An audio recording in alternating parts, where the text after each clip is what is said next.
Good morning and welcome back to the CDS recaps. This week we fought Jasensational, and I'm going to go over the theory of the decks we brought and a little bit of some of the issues with that, and then we'll go over the games, but I'm hoping to make them a little bit syncopated. I want to try something slightly different. So let's go over the games.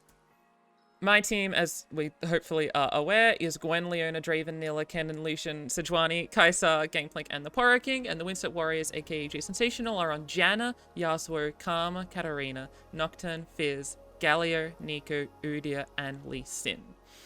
If we're going over like what they've got, it's pretty obvious if you hear the name Jasensational and Yasuo Katarina that Jason will probably bring Yasuo Katarina. It is hard to imagine that they won't, right? One, this deck's already like really powerful in Eternal, just as a deck in general. It's his deck in the same way that Roji's deck is Malphite, right? Like, it's pretty hard to see a world where he doesn't bring it. Not necessarily just for content-y reasons, but the fact that, like, as a player, this is the sort of thing that interests him.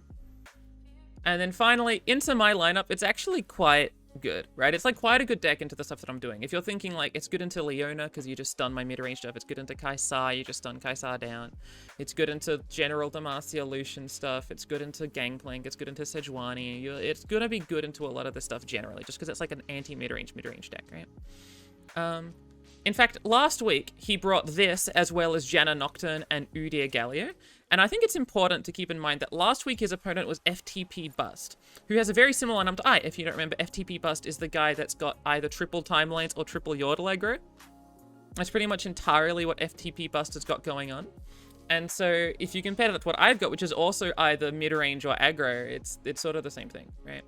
So you could see a world where Jason literally 120s his deck from his lineup from last week, right? Because we're both bringing very similar things. And so it means that when I'm thinking about targeting, right, I should really be thinking about targeting Katarina Yasuo and think that Janna Nocturne and Udyr Galio are quite high up there. Now, I should keep in mind that most of their champions do really well into me. Lee Sin will do pretty much the same things as Yasuo Katarina, in as much as all you need to do is run 3 conks, a couple of unworthy souls, and just use Lee Sin to OTK me, and I won't really have an answer for it, right? I think Fizz also does pretty well into me. I think Karma could do well into me. I also think Nico could do well into me. All of these things are relatively scary for what we're going for. So I didn't want to, like, full target, say, Janna Nocturne in case they ended up bringing a Lee Sin Fizz deck, and then I lose because I targeted Janna Nocturne, right? Katarina Yasuo was the only deck I was pretty comfortable putting a lot of my eggs in that basket for. Alright, how do we beat Jasensational? The first lineup we came up with was just a triple aggro lineup. Something like Lucian, Gwen, Draven, Nilla, and Kennen Gangplank. Now, the reason it's like this is that if you look at my 10 champions, the 4 that you're not seeing here are Leona, Kaisar, the Poro King, and I should really know what all my champions are. Hold on. What's the last one? Sejuani, right? So the champions that are not mentioned are Sejuani, Poro King, Kaisar, and Leona. Now, Sejuani and Leona can sort of be aggro-y, but these are clearly like the most aggressive champions that I've got, right? And so the 3 best ones are Gwen, Draven, and then either Nilla or Gangplank, so I wanted to make sure they were all in separate decks. I didn't want to make Gwen, Draven a deck, because then I'm stuck with like Lucian, Nilla, Kennen, Gangplank, and that didn't seem very good, right? So this is how I got to this. There was also Draven, Nilla, Tide Dancer, as opposed to just general pirates, but this is what I started with. We played a little bit of this, and the issue was that Kennen Gangplank was bad, right? We were imagining it as this deck that would be like sort of like old Ping City, but it's just not good, right? It's just not a good deck. So we moved things around. Instead, there's Lucian, Gwen, Draven, Gangplank, and Kennen Nilla, right? Maybe this is the better way of moving it around. We can't do Tide Dancer in this way anymore, but that's okay. But there's an issue. If Katarina Yasuo draws House Spider, Kennen, Nilla, and Pirates, just like, they cannot win, right? They just get 2-for-1 really easily, and then when it gets to the mid-game and we're trying to get in with Gangplank or something, they just play Concussive Palm and we lose, right? In addition, their 1-3 quick attack is like something where I either have to constantly block or just die after 3 attack tokens, right? This was not easy for us. This is not like, this aggro lineup doesn't actually really work. Lucian Gwen nearly auto loses to House Spider, but because we have quick attack and because we're okay with our things dying, plus access to Fearsome through Phantom Butler, it's not as bad. But in general, like, these double aggro decks just didn't really work out. So we started thinking, well, what other non-aggro options do we have against a deck like Yasuo Katarina that gets to run Deny and has fair bits of pressure with things like the Fablade Twirler and Katarina and Yasuo and Hillick, right? They've got so many different things that apply pressure that like your control deck or your mid-range deck needs to have a sufficient answer to these cards. So the first thing we tried was just like going through our best decks, right? So Plunder, as opposed to what we're currently running, because Pirates is clearly not working. And Cosmic Call. Cosmic Call, I was imagining in my head that you would use Sunhawk plus Fallen Star in order to kill things like Katarina, Yasuo, and the 1/3 quick attack. You can also use Sunburst for these things. You can also use Hush to Hush block either Katarina or Hush block the 1/3. Right, so Cosmic Call didn't seem that bad. There are a lot of Targon cards that do really well as tech options into Katarina Yasuo. And what would happen is that we would get to around turn 8 or 9, and I had answered, you know, 3 of their 9 threats, right? Their 9 threats are Fablade Twirler, Katarina, and Yasuo. And then Hillick is another 3 threats, but they're only a threat when you've got other things going on, right? And I would get to that turn, and then I would either not find my Cosmic Call, or I would get my Cosmic Call and not find Living Legends. I played Cosmic Call or Star Shaping maybe 9 or 10 times and found Living Legends once. That one time I found it was the game where I didn't draw Cosmic Call and only drew Star Shaping. So sometimes Cosmic Call doesn't draw Living Legends and then you lose, because eventually they will find more things. Like your answers are 2-for-1s typically. Hush plus a block or Sunhawk plus or Leona plus Fallen Star. It just wasn't comfy. It wasn't confident enough. My percentage win rate was entirely based in would I find Living Legends, and I never found it in the end. It just didn't work. So we stuck with Leona and we were thinking, what other things could we do? And I had a thought in my brain. I was like, what if we did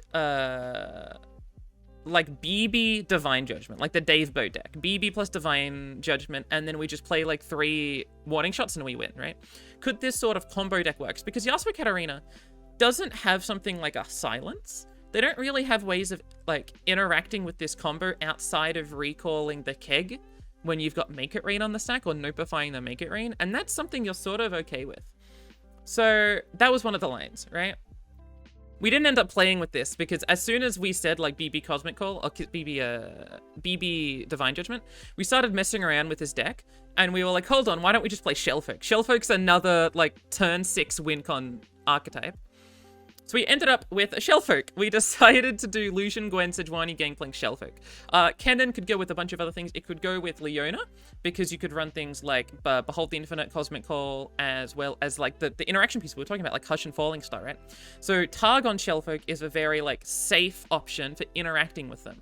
Alternatively, you can go Bilgewater, run Nilla, and have things like BB, so you have 2 different win cons, as well as Swindle, and a few other things. One thing I should mention, Skip, King of the Reef, feels amazing in Shellfolk. We haven't had an Eternal season with Skip, King of the Reef, I don't think, but Skip plus Shellfolk is really, really funny. You get to steal their interaction pieces or just create it like a prank would, right? Now, the final region is Kaisar, and you could just do infinite Shellfolk, right? You get 2 Shellfolks on the field via Valley of Imitation plus Shellfolk, and then you just cycle infinitely and you win. There is an issue here. Lucian, Gwen, and Plunder don't actually really... They're not favored into Yasuo Katarina, unless you draw well and they draw badly. Those are the only ways those matchups are favored. But they are more favored than Pirates is, or they're more favored than Pink City is, just because these decks actually have win cons of their own, based that aren't just like nebulous aggro. So you're seeing that there are 4 things here. Clearly, we've got 2 more. Clearly, there's more to this story. Unfortunately, this is about where we ran out of time. We didn't have any more time to go through things, right? So those are the things I submitted. I submitted Lucian, Gwen, Sejuani, Gangplank, Kenneth. It's been a few days. What I wished I had brought in the end was Plunder, Infinite Shellfolk, and then one of these 4 decks. Either Red Gwen, Cosmic Call, BB Combo, a Tide Dancer deck, or in theory, if I thought about this a few days ahead of time, try and find, like, trade for a PNZ or trade for something else that would help me be better into this matchup, right? But I basically only had the day of to prep, because the previous 5 days were all, like, I had 2 exams on, I had to cast for the WQO, I was, like, sort of considering playing in the open. I just had a lot going on, and I wasn't gonna prioritize CDS over some of these other things that I had to do, right? So unfortunately, I didn't have enough time. I think a lineup like Plunder, Infinite Shellfolk, and Red Gwen would have done better than what I did. I never pivoted from Lucian Gwen into Red Gwen. It was something I was thinking about doing, but my issue was that, like, Red Gwen is much more 1 unit per tourney than Lucian Gwen is, when I'll show you the list, where you're typically playing 2 or 3 units per turn. And I was just scared that Red Gwen wouldn't be able to go into Yasuo Katarina because they just deny harrowing, and then you don't really have a lot going on. We could have put more time into Cosmic Call. I feel like there is a world where Cosmic Call could have been favored. I just needed to tinker with it more. Find better cards that do better pieces of interaction. Probably find a region that has a good Explorer in it. I'm thinking with the regions that I've got left, it might end up just being Sejuani to try and get the Pioneer. Or Lucian to try and get the Pioneer. But something like that. I mean, even Draven to get Armed Acquisitioner, right? And Draven's not a bad unit. Something along that might have been a bit better. BB combo, I think, is a deck that actually could have worked if it's built properly. You just wait until you get the combo and then you play it and you win. And Tide Dancer, I still think, is a deck that I want to put more effort into. I just haven't had the time to mess around with it. So we ended up with the Lucian Gwen, Sejuani Gangplank, Cannon Shellfolk. This is what Lucian Gwen looked like. This deck has gone through a lot of changes. This is the one that we probably changed the most. It used to be like an Inspiring Light deck. You're going to notice no Broadwing, no Badger Bear. These cards just sort of actually do nothing into Yasuo Katarina, where you really want to be going wide. Blighted Caretaker is really cute. I think it does a lot of interesting things here, and the main cards of this deck are really Cataclysm and Relentless Pursuit. They are something you are constantly threatening and trying to pressure with, and that's how you're trying to win the game. Fading Memories was a last-minute addition that I thought was really interesting. You can steal stuff like Arachnoid Sentry, which I quite like, as well as just stealing your own Blighted Caretaker and going for lethals like that. Lucian is a genuine win con in this deck. There's a lot of ephemerals that are enough to get Lucian to level. We were on Senna for a little bit, but Senna just doesn't work as a 3-mana 4/2. They just block it, and then you're done, right? It doesn't really matter. Her next attack's on turn 5, and at that point, who cares? Greenfang Warden's really cute with Hallowed. You might remember this from, like, Gwen Vayne. So that's this list. This is Plunder. This is just a regular Plunder list, except I added 3 Brittle Steel to try and kill Katarina and the 1/3. 3 Brittle Steel was probably too cute. I think 1 would have been fine enough, but I didn't really want to be on Bjerg, and I didn't really want to be on FTR because I wanted this to be like an aggro version. I really wanted this to be low to the ground, and I didn't really care about my champions as much. I just wanted to draw Shell Shocker, Tusk Speaker, Unleashed, and Mirai Warden, and that would be pretty much it, right? Finally, here is Infinite Shellfolk. My face might be covering Quicksand and Rite of Negation in the corner, but this is just Shellfolk. You play Valley on 4, you play Shellfolk on 6, you predict, and then you win, right? You get 1 predict, you see more predicts, you get extra predicts in your hand. You eventually find Bursting Backpack, you play 15 of them, and you win the game. That's what this deck is. I probably shouldn't admit this. This was actually, unironically, a little bit of fun. And I sort of feel bad because this is the sort of deck that no one should admit that they have fun with. But I actually kind of enjoyed playing this. This ended up being what was banned. I think this was a good choice to ban. I think this deck actually was never, ever going to lose unless I bricked. So I really did like this ban from Jasensational. So what did they bring? We were correct. They did bring Yasuo Katarina, but their version was actually on 2 Tasty Feyfolk, which I thought was really, really interesting, which was a cool addition. Good job, Jasensational, for thinking about bringing that, especially into my lineup, which was very likely to be aggro-oriented. Now, I don't think it should have been in the end. I really think I should have gone for the lineup where it's like 2 combo decks and Plunder, but Tasty Feyfolk was a good choice. Their other deck was Udyr Galio. This is just Udyr Galio. I'm not going to talk about too much. It's Udyr Galio. And then the last deck was Sentinel's Control with 2 Sunken Temple. I think this makes sense, but this deck is extremely weak. And honestly, if I had just brought Red Gwen, my lineup would have been triple favored into this deck. Like, Lucian Gwen is, like, incredibly unfavored. They've got 2 Quietus, 2 Mystic Shot, 3 Soul Harvest, 3 Vile Visa, Withering Mist, Piercing Darkness. These Sentinels, Pharaohs, like, Lucian Gwen can't ever get through all of this removal. But Red Gwen 100% could. Red Gwen is the sort of deck that would be able to get through this really, really favorably. Especially since they only have 1 Ruination. If we pressure them so they need to Ruinate before Harrowing and then we Harrowing, we win. So if I had just brought Red Gwen, I think I could have actually targeted this deck 2-0. Unfortunately, we brought Lucian Gwen. Some reflections on this week. I was rather busy and I didn't really have that much prep time. I think in future I would like to have more. I'm probably not going to have that much time this week either, but it's something that in future I really want to be planning out my weeks ahead and thinking about what sort of decks I want to bring. Especially since Eternal is going to be opening up as a season. I really like playing my decks on ladder. Don't scout me, please, if you're playing against me. But I really want to just be able to have that free reign of being able to just play my decks and practice around with them, mess around with cards. I really got value out of that last season, where before the Standard and Eternal split, I would just play my decks on ladder just to get a feel of what the decks feel like. I don't think targeting Yasuo Katarina was a misplay, despite the fact that two of my decks were unfavored into it. But I needed to admit to myself that having like 4 or 5 hours was simply not enough time to invent 3 decks to beat Yasuo Katarina favorably. It was just not enough time. And so I should have admitted that and either brought 3 good decks just because they were good decks and try and win against their 3rd bad deck, whatever that would be, if it's Lee Sin Fizz or whatever. Or like just targeted Janna Nocturne and say, you know, I think they're going to bring Janna Nocturne, let's target it. Or target Udyr Galio, which is much easier to target than Yasuo Katarina because Yasuo Katarina is an actual deck. Finally, the last thing I want to mention is that CDS has the end of recap video. I recommend watching it, especially because they show the Slay game. And Slay actually had momentous choice when I did the Lucian Buru Cultist trade, and they decided not to. And I think that's really interesting. Obviously, they were scared of format, but I just thought it was interesting. You should watch that. Cephalopod has a really interesting video with him versus Margin Bay. It's like, you know, it's not 5 minutes. It's about 15 minutes, but you can skip a lot of it. But the way Cephalopod talks about his prep into Margin Bay is actually really interesting. So if you're not watching the Cephalopod stuff, I really recommend it. That was a really good video. Thank you, Cephalopod, for making it.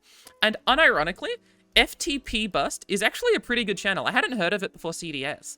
But what he does is he just uploads a video a day of him playing the video game. But that's not all that he does. It's not like Margin Bay and Sir Tournament. Every so often, he puts a lot more effort into like intros. For example, his seasonal video is really interesting. He talks a lot about his lineup and what he was planning on bringing. Same with his CDS stuff. His CDS stuff's a lot like mine. It's not a VOD review, so the second half is not him talking over his games. But the first half is him doing what I'm doing, talking about my lineup prep, talking about what I thought. And if you're liking this intro stuff, you'll like it just from FTP Bust as well. Just another asshole talking to a camera for 20 minutes waiting for someone to watch and listen. So I really recommend that. I actually quite like this guy's content, and I'm really glad that CDS brought me towards this person because I think it's quite fun to watch. We're going to go over the games. Instead of showing you the whole game, what I'm going to do is like describe the game and drag over the course of a minute and then talk about some of the more interesting players. Mostly, 1, because this set is long, and 2, there's only really 1 or 2 questions at the end of the day when you're ending each of these sets, and I think I just want to focus on those as opposed to the play-by-play analysis, because I definitely do some wrong play-by-play analyses, play-by-plays to analyze, but I think that's what's most interesting. So, thank you for watching this intro. Let's go over the games, but this week isn't going to be the most interesting week. Bye. Alright, let's review our sets. I decided to ban Udyr Galio because I thought that I would do much better into Janna Nocturne, because Janna Nocturne can brick on itself a lot, and they ended up banning Shellfolk. The first match we end up doing is Plunder versus Janna Nocturne, and I think it ends up being a relatively good match from memory. I haven't rewatched these, but I do think that this match is relatively good.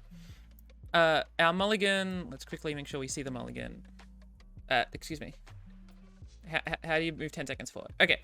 Our mulligan looks like this. None of these cards are aggressive leaning, so I don't really want any of these. I really just want my aggro cards to try and punish them down. I also really want something like a Spirits Unleashed, right? Getting out of range of stuff like Quietus and forcing their removal to become 2-for-1, or like, you know, they need a 2-for-1 me is amazing, and Spirits Unleashed lets us do that, right? We end up finding early units and we just sort of aggro them down. They ended up not having stuff like Quietus, which was really nice. So we ended up having like a really good early aggro hand. Right? End up able to go in. They did have Vile Feast, so they were able to do a few bits of trading, but we had a relatively good hand. Right around here, we top deck a Spirits Unleashed, and what I'm noticing is that a lot of their stuff has low HP numbers, and we're able to go for a sort of interesting line. Now, Gangplank from memory is at something like 2 of 5 right now, just from attack token 1 and attack token 3, or something like that. But after this attack, we end up doing the Spirits Unleashed. Sorry, Gangplank's at 1 of 5, and then we'll be at 2 of 5 after this. And we get into this really interesting position on turn 5. And this is one of the things that I want to talk about. They've got 2 X1s, which are like beautiful, beautiful Make It Rain fodder. But if we do that, we're not developing any units, right? Our hand is literally just Make It Rain. If our hand was Make It Rain plus Morai Warden, we would be like feeling amazing right now doing that sort of curve. But I decided that what I want to do here is Make It Rain. I felt like I'm allowed to stall out this game quite a bit. Their deck is very much trying to like outvalue me, basically. They don't really have win cons in Janna Nocturne. It really just an outvalue deck. Unlike something like Jasensationals, where there was a win con of Albus Pharaohs or Jace, this deck just tries to outvalue. And it's not bad at it, but it's not great at it. So doing Make It Rain here allows me to do stuff like Gangplank and I'm Not Kikiboros on a future turn. And so I decided to go for Make It Rain. And they end up passing, and I actually pass back. My thinking was that even if they're going to try and do Mystic Shot or Vile Feast on the stack, my next 2 turns are really good at being like high combo turns, right? I'm thinking the next couple of turns is going to be something like a I've not Boros plus a Gangplank. So being able to combo those cards and input, like one way of viewing what I'm doing right now is that over the next 3 turns, they've got 7 plus 6 plus 7 mana, right? That's what they're stretching over. While for me, I've got 3 plus 6 plus 7, right? If I am able to remove 6 of that mana from their entire next couple of turns, we'll feel better by 2 turns time when I've got a lot more units on the field, such as the Gangplank and such as the Baras. I'm sort of inputting more value into my turn by removing the possible value they can do in trying to limit my power, right? That's sort of how I saw this. So I ended up taking this pass. I end up playing Gangplank here because they tap under Vengeance, so I thought this is the best time to play Gangplank, especially since I'll get the keg and then can do Make It Rain afterwards. Like, every single play that's going on right now is feeling amazing for me. They end up trying to pull the keg, we end up doing Make It Rain, they Vile Feast, I kill the unit. And then I have this really interesting hand. I have Baras to try and develop a unit, I do the Warning Shot, I set up the Gangplank level, that goes off, they do Vengeance, blah, blah, blah, blah, blah. We've done a little bit of damage, but we're at this point where you would expect a control deck to sort of come back, right? They have a bunch of mana, we're sort of out of cards. We have drawn quite well, having drawn both Baras's, or 2 of them, as well as a Champion, as well as both the Moray Wardens and Spirits Unleashed. Like, we've had a pretty good hand. But Jasensational should be at around this time trying to get their value back. They end up playing a few things, and I put myself in an interesting position. I think this turn is really, really interesting. So, Spirits Unleashed will put things into a higher value, but I could also play Baras and try and develop 2 units. But if I develop, like, if I play Baras, get 2 1-drops, and then try and develop wide, I'm probably not having a lethal open because of, like, them gonna have a single copy of Mystic. Like, Mystic would then kill Omen Hawk, and then I'm probably not actually threatening much of a lethal. I could play Sejuani next turn, but if I play Sejuani next turn and they have Ruination, I'm going to want to have units I can develop afterwards. So idealistically, my next turn looks like playing Sejuani, then using Baras to try and develop units post of Ruination, or just attacking with Sejuani and forcing them to do a Vengeance while also hitting units from the side.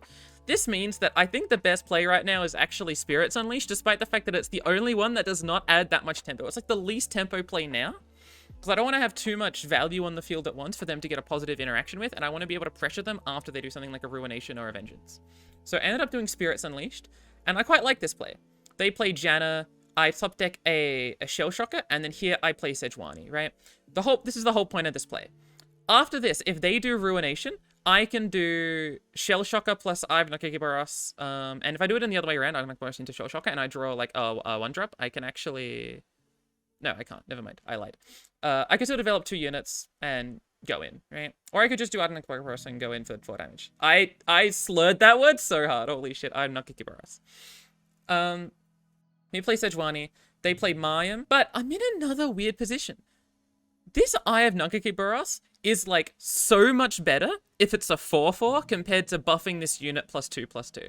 So I didn't want to play it and just buff something by +2/+2, so I just decide not to. This is not a position I've really been in. Typically, when I've been playing Eye of Baras, I've pretty much always played it before attacking, just in case I draw something useful. But in this instance, there's actually nothing useful in my deck to draw, like not a single thing. And if they, for any reason, kill the Tentacle, maybe they'll do Eye of the Storm on something, and then Tentacle dies, that would feel amazing for me, because I'm getting to develop a 4/4 and draw 2 cards. Anyway, this is what all my thinking is. I decide to play Shell Shocker in the end. My thinking, I think, behind playing Shell Shocker was that they might have felt forced to play Ruination, and if they Ruinate, I'm still pushing in 4 damage, and they don't really have any interaction for that. Like, I will get my 4 damage in. If they Vengeance or whatever, then I developed a 5/4. Congratulations. Like, it depends how they need to answer Sejuani, because Sejuani's guaranteedly doing like 5 damage right now. They end up not having a Ruination, I don't think. They do Formula there. They block around. I pull this way so that, like, I want them to kill my Tentacle as much as possible. So if they did have Eye of the Storm and wanted to draw that way, it would work that way. They ended up not having Vengeance. They had Withering Mist, but look, they play Sunken Temple. I decide to play a lot of value. I draw my cards and I win the game. Right? That's pretty much how that game goes. I think there were some interesting decision points regarding the freeze and the not the freeze, sorry. the pass to burn their spell mana, as well as that one turn where I had Sejuani Eye and Spirits Unleashed. Thinking about what to do in those turns I think was really fascinating, but that was this game. I think their deck is so weak power level wise that my deck just being higher power level 1, and I drew the Spirits Unleashed that really helped me push for that win con. Which felt great. I'm pogging. That's great by me. Unfortunately, Lucian Gwen gets 2-0'd. The first matchup we do is Lucian Gwen versus this, and I'll see if I can get us to look at the mulligan quickly. Yeah, okay. These are the cards that we started with. From memory, all I kept was Foya. I thought Foya was a really good card in trying to maintain pressure, just constantly. One Foya would be really nice. I sure hope we don't draw 3 of them. Anyway, there's 2 Foyas, and as you will probably see in a second, we do draw a 3rd one. Our pressure early on is really good, and I felt really happy, again, that they did not have Quietus or Vile Feast. Like, the fact that I am Quietusing this Demacian Sentinel is hilarious to me. Their deck that is chock full of interaction pieces couldn't even upgrade this unit. We ended up developing these units, and they end up top decking the Quietus, and honestly, by this point, the game has sort of already ended. Anything in their hand is either going to be big removal that will deal with us favorably, such as Withering Mist, or Janna, and Janna will block down or draw stuff and win. Right, their hand would have to be something like double Sunken Temple plus, I don't know, Ruination and 2 Vengeance for me to have a chance here, right? We go in for our attacks, and we sort of constantly do attacks, but I hope you can see by this point how we've just sort of lost. Like, none of these units are ever going to get in. Any draw they get is either a unit or a spell, and that will just kill whatever gets plus 10 from the Hallowed. These Foyas are just sort of meaningless. They don't do anything. So in this position, I'm thinking my only way to have an out is to set up like some sort of crazy combo turn that they tap under really awkwardly. If I keep drawing cards over the next 5 turns and they don't pressure me enough, and I'm able to draw something like a Gwen, 2 Cataclysms, Relentless Pursuit, and Lucian, for example, and they do like a Progress Day, or they play a Sunken Temple, that's my line to go in. So I need to play for these high sort of tempo scenarios, and just hope that Jasensational gives me an opportunity and I draw my champions or whatever card is necessary for that sort of win con. Because with this hand, attacking every single turn and developing units as I draw them, that sort of pressure is not going to be enough. I need to input as much pressure into a single turn and try and hope that that's enough. And that means keeping cards in my hand so that I'm taxing their mana. Anyway, as you see, I end up playing Cataclysm because I think they play Progress Day. Is that what happens? No, I play Cataclysm because I haven't come up with this thought yet. I wish I had come up with this thought earlier, right? This thought of needing to put all this tempo into one turn. I was still thinking here, my best line is to pressure them down and try and remove their units and try and win. Especially because I have form up. I was thinking that if they go for Mystic Shot on my 10-1 hollowed unit, I would be able to form up and win. I think this is a misplay. I think I should just admit that their entire hand must have shit, and I need to wait until their mana goes low so I can input a bunch of resources into one turn. That's got to be my line, especially with double Relentless Pit and Cataclysm in hand. Anyway, we end up losing, as you can tell. They end up playing quite well, right? They end up doing slow mana investments, not putting too much effort in. If I had a Gwen in this hand, I think I would have gone for a win on this turn, right? Or not necessarily a win, but just trying to pressure down enough, right? But I didn't, so I wasn't able to use this turn as my go-in all at once turn. I do draw this card, and what the heck? Sorry, that's not what I wanted. I do draw this card, and I think this card is really interesting. I was thinking in my head that I wanted to take either this or Clockling. Taking Pharaoh's Financier sounds interesting, but let's think about my options, right? We've got Harrowing, which is arguably the best one. But Brother and Aurelian, I got 3 things on field. Harrowing is not going to win me the game. These regions don't have burn outside of Atrocity. And I can't get Shock Blast or True Shot Barrage or, you know, Progress Day or anything. There's actually pretty much nothing in the Pharaoh's pool that I want that isn't Atro. Atro is the only card that actually sort of helps me win the game here. So the other option was Clockling. And I think I should have done this, try and find Clockling. Unfortunately, I just sort of let... Oh, whoopsies. I sort of just let the combat go through, and then I kick myself for not playing this card. I actually just forget to. I wish I had taken Clockling. That could have found an out if I found Gwen and then waited for them to have a turn that I can't lose on. Or that I could have a chance of winning on, that they just tap out on or whatever. Try and look for that turn. In the end, I don't draw the cards, let me find that turn, and I win. I lose. God, words. At the end of the day, like, I could have shown you this whole game, but in reality, this game just boils down to my deck can't beat their small removals. Alright, their small removals trades positively into every single one of my units, and all of their chump blockers just kill my 10-1 hallowed units, right? I needed to play for, like, a massive combo turn. I realized that a few seconds too late, but even still, if Jasensational's just smart, he's just going to hold up 8 mana every turn and just develop a 2-1 and then win eventually because I can't block. That's what this game ended up being. If I was on Red Gwen, I think I would have done a lot better into this deck. Finally, we have Gwen versus... let me see if I can find what the mulligan was. Okay, I guess they really did see me as an aggro, as a very obvious aggro brain.